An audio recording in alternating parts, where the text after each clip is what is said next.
Hey folks, Steelcowboy here from Austin, Texas, and this is my second YouTube video.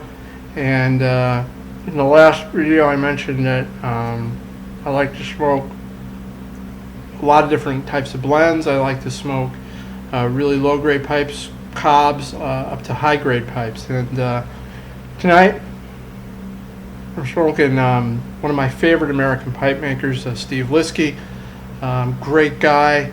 One of the most accommodating guys in the pipe world, and you can see here that's a beautifully grained pipe. And I don't know if you can coax your wife or girlfriend into doing this, but there's been a tradition in our house now for a number of years that my wife started where she has a pipe made for me on her anniversary, and she gets the pipe stamped on the bottom every year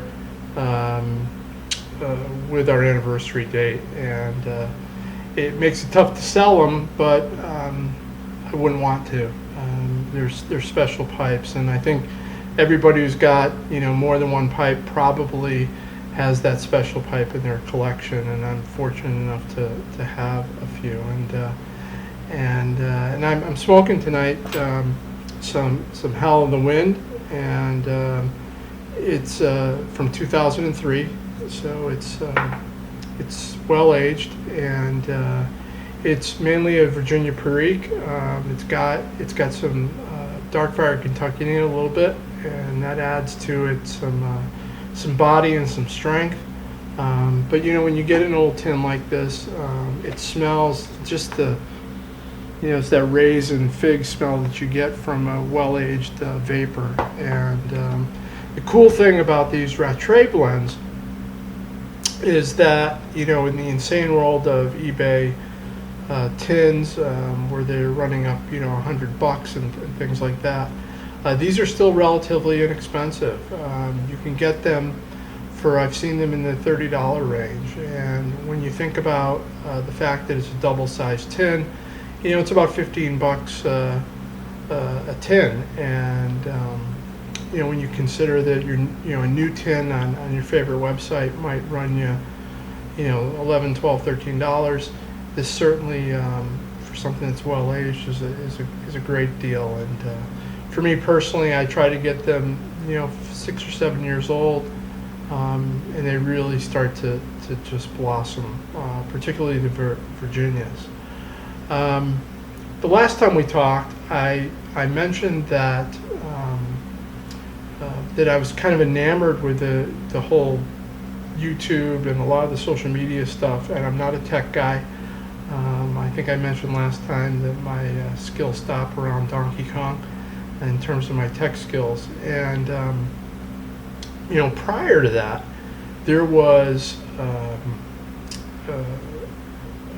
a different way that pipe smokers communicated. When I was a kid, you could turn on television and see a pipe smoker, and it was so commonplace. And as that petered out and as time went on, pipe smokers needed a way to communicate. And so I want to tell you a little bit about something called the Pipe Smokers Ephemeris that was created by a gentleman by the name of Tom Dunn. And I did not know him, but from all accounts he really truly was a gentleman. He passed away sometime around 2005, and the publication started in the early 60s as a 1 or 2 page newsletter, and pipe smokers started reading it and started submitting material.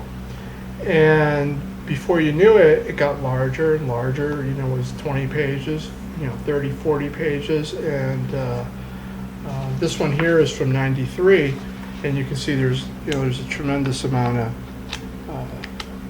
pages to it. And actually, if you look closely,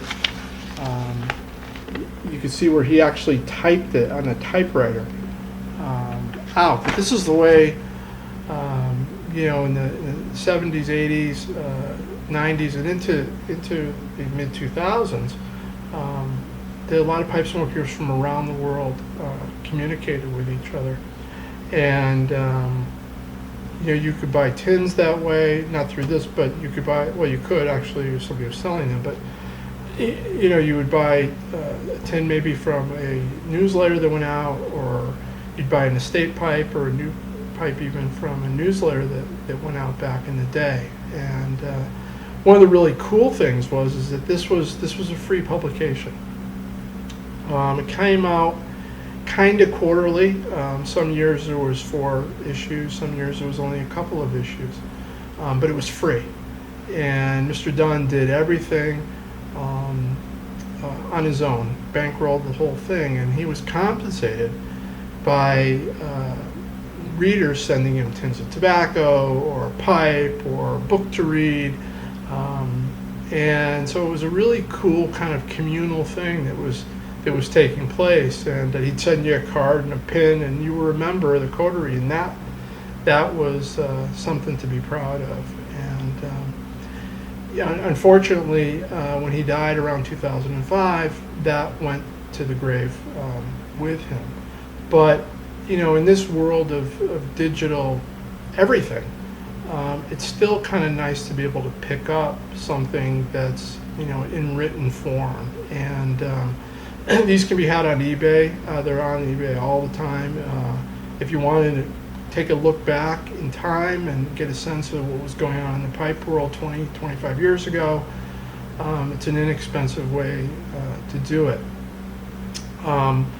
But from that point forward, actually even before that, a group of guys in the pipe club in Columbus, I believe, a gentleman by the name of Bill Unger, who was in the club, who's now also deceased, they put together a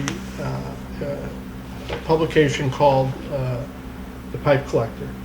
And this is from last year, this particular copy. My new one's out in my truck because I take it with me when my wife's out of town to read something if I'm in a restaurant or something like that. This one is about $20 a year. It comes out 6 times a year. And it's written by people like you and me.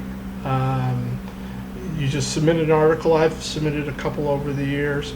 And it could be about your collection. It could be about some tobacco you're smoking. It could be about a pipe show you went to and you want to tell everybody about what you experienced. Particularly if it was your first pipe show, you see a lot of letters in there. My trusty lemonade, as always, diet lemonade. And it's nice to have something every once in a while you can lay in bed at night or something and read, or like me, I take it, like I said, to the restaurant with me if my wife's out of town and I don't feel like cooking. And so I really want to give a shout out to these folks, NASPC. If you go to their website, there's a PayPal there. And if you're really committed to digital, I think it's around $10. You can get the digital version of it, and so there may even be some back issues available too for next to nothing price-wise. But it gives you a chance to connect with people in the hobby, people that really understand the hobby, and people that have unique perspectives on the hobby. There's a gentleman who writes in here often by the name of Dave Whitney who buys these pipes for $5, $6, $7, and he restores them. And he sells them to pipe smokers, or particularly young pipe smokers who are on a tight budget, where they can get a really high quality pipe from a brand maybe they've never heard of before, but the wood is great and the draw is great, and so he writes articles in there.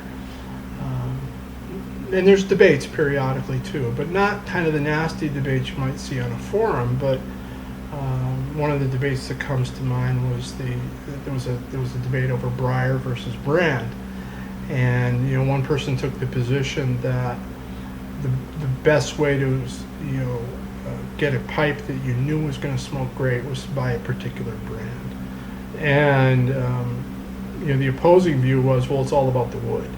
And if you get good wood that's drilled properly, you're going to get a great smoke. And the quality of the briar really determines the flavor and the quality of the smoke. So I really recommend it.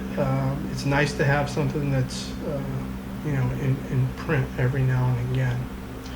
Anyway, I was showing you my my Liskey here, and I don't want to do that because I don't want to burn it. And the thing about pipes is, when I was a cigar smoker, I never understood that something that with 2 holes in it could produce volumes of friendly debate, not so friendly debate, preferences, and so on. And when I smoke cigars, I like the really big ring gauge. I like Robustos and cigars that were bigger than that. When it comes to pipes, I tend to smoke a more medium-sized bowl.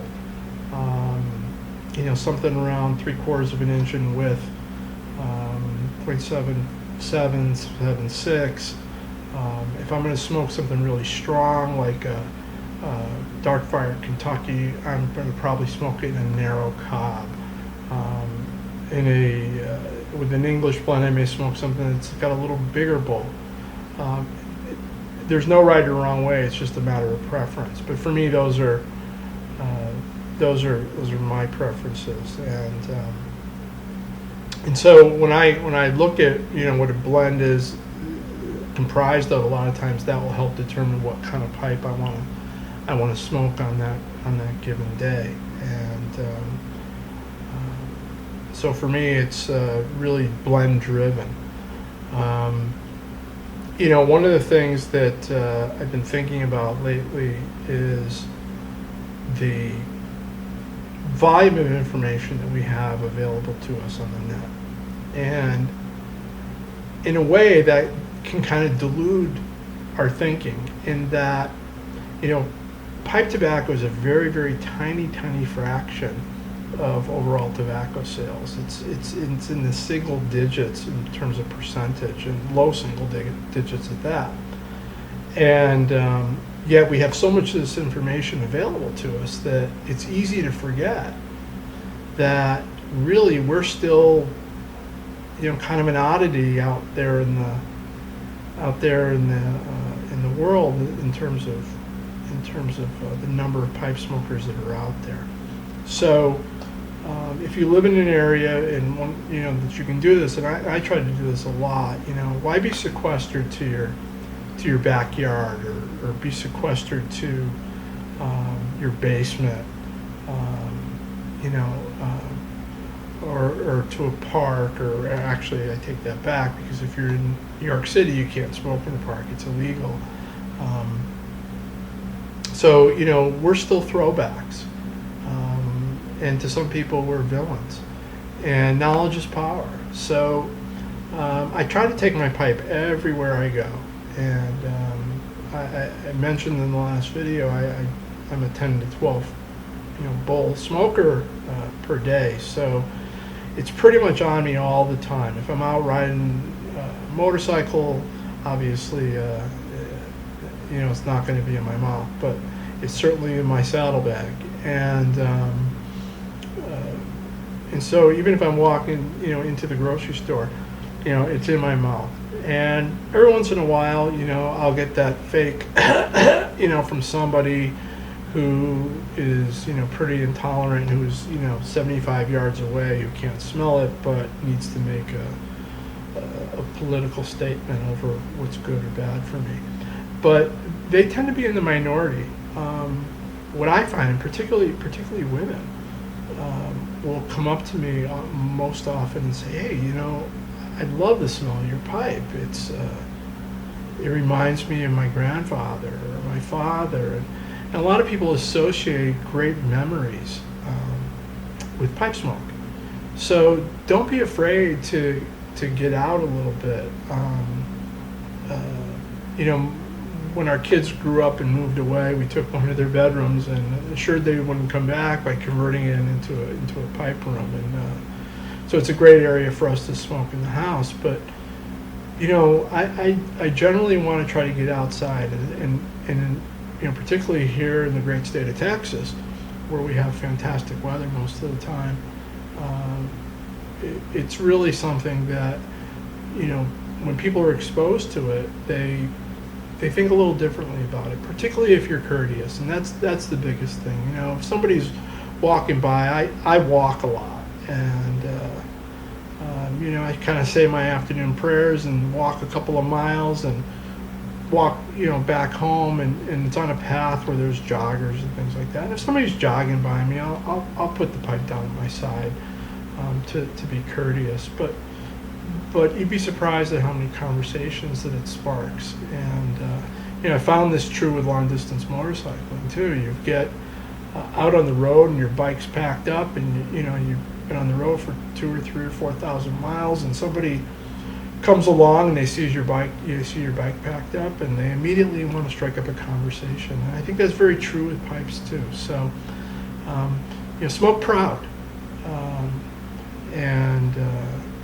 don't be afraid to share, because it's an interesting time, and there's a lot of young folks who are out there right now, maybe watching this video, who are just learning or have an interest in it, and I think my life has been very enriched by it. And so why not share that? Why not let people know, hey, you know what, this is something that really is not cigarettes, and is really relaxing and enjoyable, and more often than not smells good, although some great tobaccos don't smell so good, but you get my point. Anyway, that's all I got for today, but I wish you happy smokes, and from Austin, Texas, this is Steelcowboy.